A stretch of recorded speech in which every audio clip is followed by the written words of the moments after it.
Sürekli ne gördünüz mü? Benim suretime yaptığınız. Galaktika.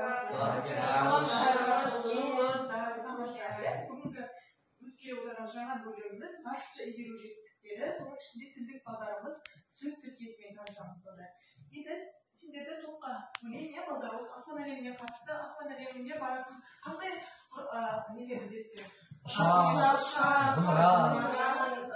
Қандай көштер бар?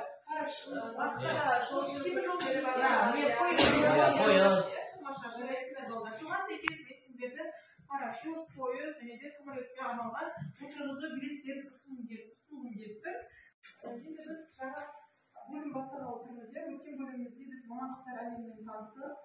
Соған орай мамандыққа қатысты жұмыстарымызды тыңдадым, үй жұмысы ретінде эсселеріңізді тыңдадым, иә балдар? Енді осы орайда сендерге армандарыңызға жетіңіздер деген мақсатта армандарыңыз орындалсын. Бізде өткен сабақтарымызда эссе барысында да көптеген оқушылардан мамандықтарыңызды байқадым. Қандай маман иесі болғыларыңыз келетіндігінен. Жанғожа, мен дәрігер боламын деген болатын. Жанғожа, арманыңа жете ғой, жұлдызың жарық болсын. Саған апайынан естелік болсын, иә? Қабылала ғой. Диназ, шаштараз боламын дедіңіз, иә, шаштараз. Арманыңа жете ғой, жұлдызың жарық болсын. Естелік апайынан.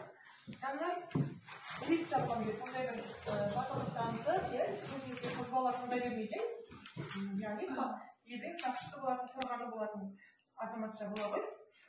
Апайынан естелік, жұлдызың жарық болсын. Жақсы балдар, армандарыңызға жетіңіздер. Тапсырма, топтық жұмыс. Бұнда мен ноутбук деген әдісті алдым. Яғни бұл тапсырма бұл ноутбуктың алғашқы бетіне сіздер мәтінмен жұмыс жасай отырып, алынған ақпараттарды класс зерттеулер жасайсыздар ма, немесе басқа да өздеріңіздің қиялдарыңызбен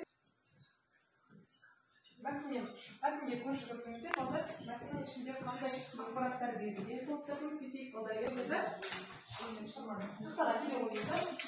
Келе ойыңыздар. Тақтаға кім шығады? Спикер кім? Келе ой.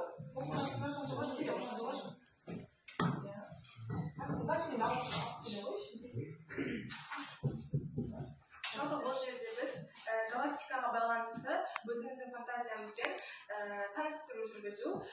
Жалпы біз бұл жерде кластер әдісін қолдандық.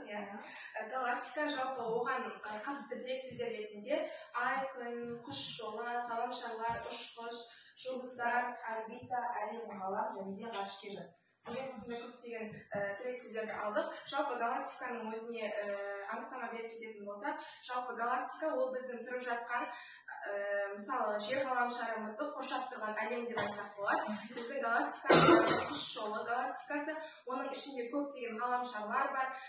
Жалпы осы галактикамыздың ішіндегі жер ғаламшарда біз қазір өмір сүрудеміз. Жарайсыздар болды. Рахмет. Екі балды құрайды. Мұндағы тапсырманың шарты есімді тіркес тапсаңыздар, бір ұпай беріледі, есікті тіркес тапсаңыздар, яғни кем дегенде 3 тіркесті алдырсаңыздар, яғни семантикалық карта аясында тапсырманы соңғылықты орындайды деп ойлаймын. Яғни 2 балды алуға ұмтылыңыздар, иә? Қазір жеке тапсырманы орындаңыздар, мұқият зер салып, жеке тапсырманы орындап шығады. Есікті тіркес қайсы? 2 балды алуға тырысайық балдар. Жеке жұмыс.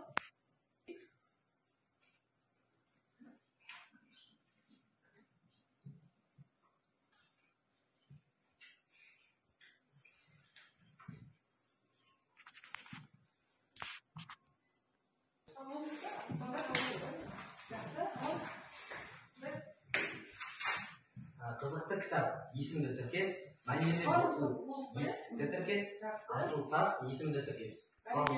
Неге есімді тіркес? Себебі басыңғысының әрі зат есімді тұр. Тамаша. Мәнерлеп оқу ше? Мәнерлеп оқу етістікті тіркес, себебі басыңғысының әрі етістікте жасалған. Тамаша. Қарайсың, келесі. Оқыған адам есімді тіркес, білім қуу етістікті тіркес, мысал жазу етістікті тіркес. Неге? Оқыған адам дегенде ода басыңғысына зат есімде тұр, ал мысал жазуда етістіктен жасалады.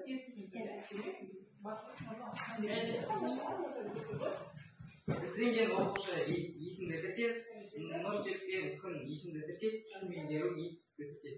Бізден кейін оқушы дегенде басыңғысына есімді сөз тіркесімен жасалған, соқта есімді тіркес, нұрс тепкен күн дегеніміз есімді сөз табынан жасалған. Ол да есімді тіркес. Тіл меңгеру деп отқанымыз басыңқысың әрі меңгеру етістіктен жасалған. Тамаша. Дәрестер балдар. Қымбатты оқушылар, келесі тапсырма парашютті көттіңіз ғой. Әрбір топқа парашюттың бейнесі бейнеленген тапсырмалар беріледі. Қазір алдарыңызда ибалы, орман және тас деген сөздерден құралған парашюттер тап берілді.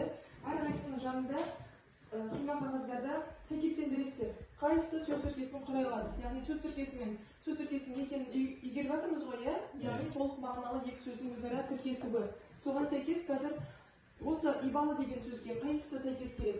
Келін деген сәйкес керек ма? Құлын сәйкес керек ма? Қыз қайсысы сәйкес керек? Жақсы деген көмегімен жарай ма? Сосын оны неге олай жаздыңыздар, сөз тіркесі дәлелдеп бересіңдер, жарай ма? Ал осы тапсырманы орындай қойыңыздар, орындалу уақыты 5 минут.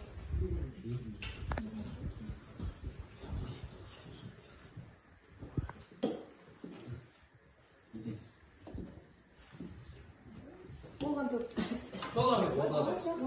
Уақытынан бұрын орындаған бізде. Бізге берілген сөз тас және тас еден деген сөз тіркесін құрады. Себебі бұл жерде басыңқысы есім сөз табынан жасалған. Яғни есімді сөз тіркесі. Тамаша. Жас айта ғой. Бізге берілген, яғни бізге екі сөз тіркесі шықты. Ну орман және де орман алқабы. Яғни бұлар есімді сөз тіркес, себебі басыңқысынан орман. Соответственно жасалған. Бүгінгі бізге берілген тапсырма парашют бізге берілген сөз ибалы деген сөз және де бізде екі түрге сөз шығады. Ибалы келін, ибалы қыз және бұлар басыңқысы ибалы деген сөз, ал бағыңқысы келін және қыз. Яғни басыңқысы қай сөз табынан тұр? Ибалы деген сөзге. Ибалы деген сөз. Ал бағыңқысы деген сөзге қандай сұрақ қоямыз? Қандай? Тамаша. Қандай сөз табы шығады екен? Сынайсыз. Бәрекелді. Жақсы, рахмет. Сабақ өте керемет өтті. Маған ұнады. Маған сөз тіркестері өте оңай болды. Бүгінгі сабақ өте жоғары деңгейде өтті. Ғарыш жайлы біраз нәрсе білдік. Бүгінгі сабақ маған қатты ұнады. Мен бұл сабақта сөз тіркесінің түрлерін үйрендім. Маған бүгінгі сабақ қатты ұнады, өте керемет өтті. Мен бүгін сөз тіркестерін үйрендім. Бүгінгі сабақ маған қатты ұнады. Бүгінгі сабақта көптеген ғарыш әлемі туралы үйрендім. Және сөз тіркестерін үйрендім. Және тағы да басқа қызықты нәрселерді көріп, түсініп үйрендім. Бүгін сабақ маған өте қызықты болды. Бұл сабақта ғарыш туралы және сөз тіркесі туралы түсіндім. Бүгінгі сабақ маған қызықты өтті. Мен бүгінгі сабақта галактика туралы біраз нәрсе білдім. Бүгінгі сабақ маған қатты ұнады. Бұл сабақта мен ғарыш туралы білдім. Бүгінгі сабақ өте жоғары деңгейде өтті. Және де грамматикалық түрде де, лексикалық түрде де барлығын білдім деп ойлаймын. Бүгінгі сабақ маған қызықты өтті. Мен сөз тіркестерін оңай игердім.